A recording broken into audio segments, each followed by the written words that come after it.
Now, the last topic of this chapter is difference between a mixer and a chemical compounds. मैंने वही बोला कि whenever we talk about the differences, आपको उसकी definition पता होनी चाहिए, आपको उनके सिंबल पता होना चाहिए, आपका उसमें देखो रिएक्शंस आपको पता होना चाहिए। मिक्सर की जब आप बात करते तो आपको पता होना चाहिए मिक्सर में आपका नाम होमोजेनियस मिक्सर है या हेट्रोजेनियस मिक्सर है, ट्रू सॉल्यूशंस क्या है आपका नाम, देखो कोलाइड्स आपका क्या है, आपका सस्पेंशन आपका क्या है। ये सारी चीज़ें अगर आपके दिमाग में है तो आपको कभी भी आपको किसी ने कह दिया आओ आज क्लास में सबसे आगे आओ and you tell about the differences, तो आप तुरंत उनकी डेफिनेशन को आप बता देंगे तो आपको दिक्कत नहीं आएगी। 12 तो ना इसका मतलब fast. Now mixture is heterogeneous, heterogeneous except solutions, ये देखिए which are homogeneous।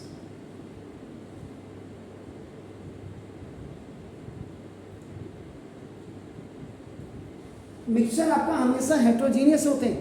हेट्रोजीनियस में और होमोजीनियस में अंतर क्या है? होमोजीनियस की अगर आप बात करोगे तो क्या करना चाहिए? होमोजीनियस एक दूसरे में घिल घुल मिल जाना कंप्लीटली, उनकी कोई बाउंड्रीज नहीं है। आपका नाम स्कूल को आप कह सकते हैं, आपका नाम that is school is a homogeneous mixer. वहाँ पे सारे धर्मों के बच्चे आते हैं पढ़ने के लिए और पढ़ करके चले जाते हैं। तो ये आपका, तो जैसे आपका शुगर सॉल्यूशन है, शुगर सॉल्यूशन आपका नाम होमोजीनियस होता है। अब आप अगर हेट्रोजीनियस की बात करते हैं तो जैसे चॉक वाटर आपने बोला जिसमें बाउंड्रीज आपको दिखाई देने लग जाती है। तो a mixer is a heterogeneous except solutions which are homogeneous। आपका पहला आपका ये पॉइंट होगा। नाउ अब आपका इसका फर्स्ट पॉइंट आ chemical compound is always आपका homogeneous।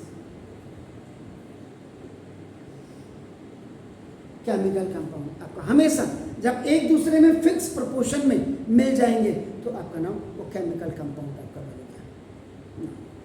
Then the second one is आपका नाम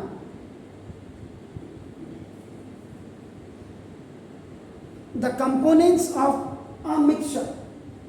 मिक्सचर के जो कंपोनेंट्स होंगे, जैसे आपका शुगर सॉल्यूशन में शुगर और वाटर है, शुगर आपका सॉल्यूट हो गया, वाटर आपका नाम आपका जैसे आपका शुगर प्लस वाटर ऐसे कर दो, आपने शुगर सॉल्यूशन आपने कर दिया तो दिस इज द सॉल्यूट और प्लस सॉल्वेंट ऐसे कर दो आपका सॉल्यूशन हो गया आपका।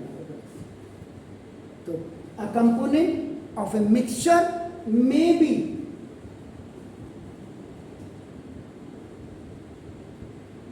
प्रेजेंट इन एनी प्रोपोर्शन, किसी भी प्रोपोर्शन में हो सकता है। अब मड वाटर ही ले लीजिए आप, चॉक वाटर आपका ले लीजिएगा, आपका नाम बता दीजिए। लेकिन यहां द कंपोनेंट्स ऑफ अ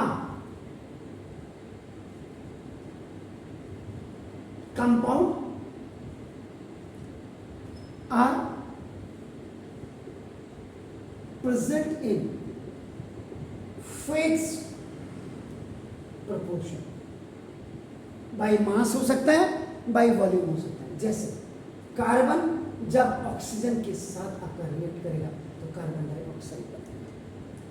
अब कार्बन का अगर आप देखो, कार्बन का एटॉमिक मास कितना होता है आपका देखो 12, और ये ऑक्सीजन है, ऑक्सीजन का जो एटॉमिक मास होगा 16 टू 32 हो गया। देखो आपका यहाँ भी आप देखेंगे ये 12 प्लस 32 ऐसे बोला देखो 44, और यहाँ देखो यहाँ भी 44 हो गया। तो compounds of a sorry the components of a component, compounds के जो कंपोनेंट्स हैं are present in fix proportion में होते हैं आपका। तो ये चीज़ें आपको बिल्कुल एग्जाम्पल के साथ टीचर को बताना चाहिए। Now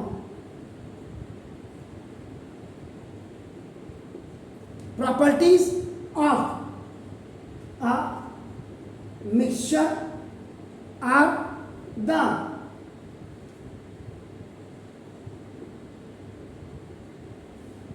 average properties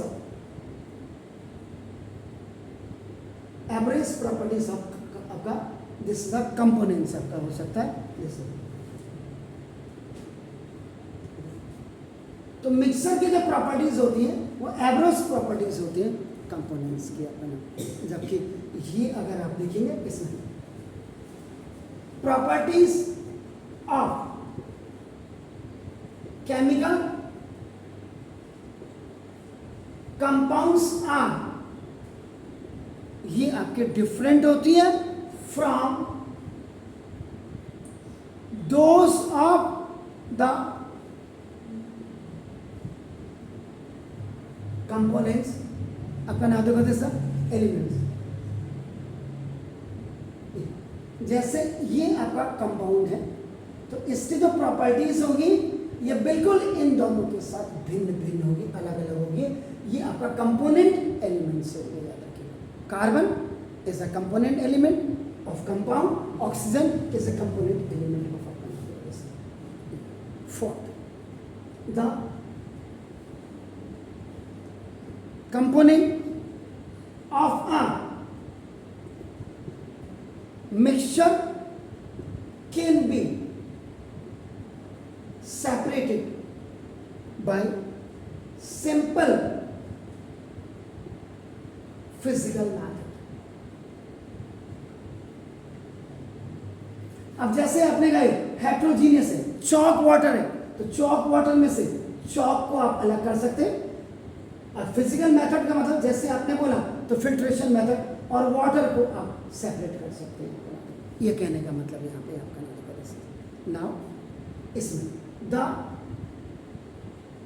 components of a compound cannot be separated by simple physical method। इनको सिंपल फिजिकल मेथड से आप बिल्कुल भी अलग अलग नहीं कर सकते।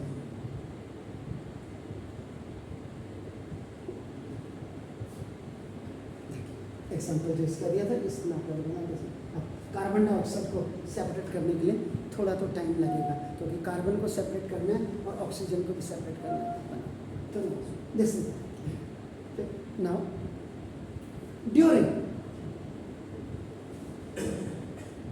During the formation of a mixture,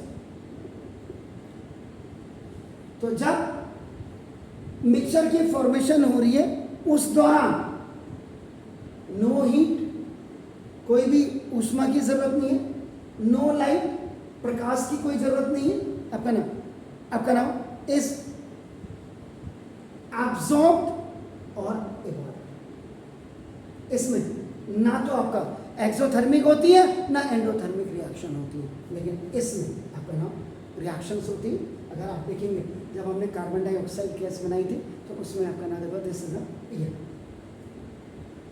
now formation of compound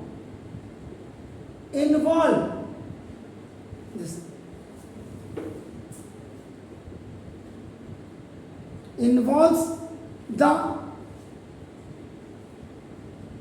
absorption or abolition of energy, now such as light, अपन आते बते सीधा heat and electricity। और सबसे बढ़िया फोटोसिंथेसिस एग्जाम्पल अगर आप देना चाहें कि कार्बन डाइऑक्साइड और water when it reacts in the presence of sunlight with the green pigment of the leaves chlorophyll, it आपका makes the glucose and it releases the oxygen.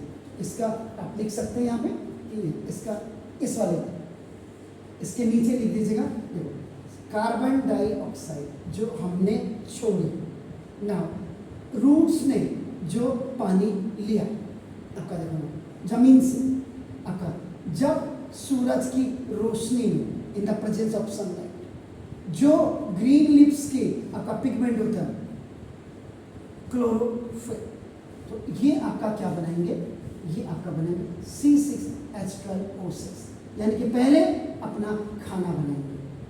पहले हर कोई अपने लिए करता है, तब समाज के लिए करता है, याद रखिएगा। तो ये टेक गिव, तो ये दे रहा है आपका 6 सॉरी ये ऑक्सीजन आपका। ऐसे ही जिसमें कई में हीट आपका यहाँ लेते हैं और कई में हीट रिलीज करते हैं, तो ये आपका एक example. Please do it. Thank you very much. The chapter is and today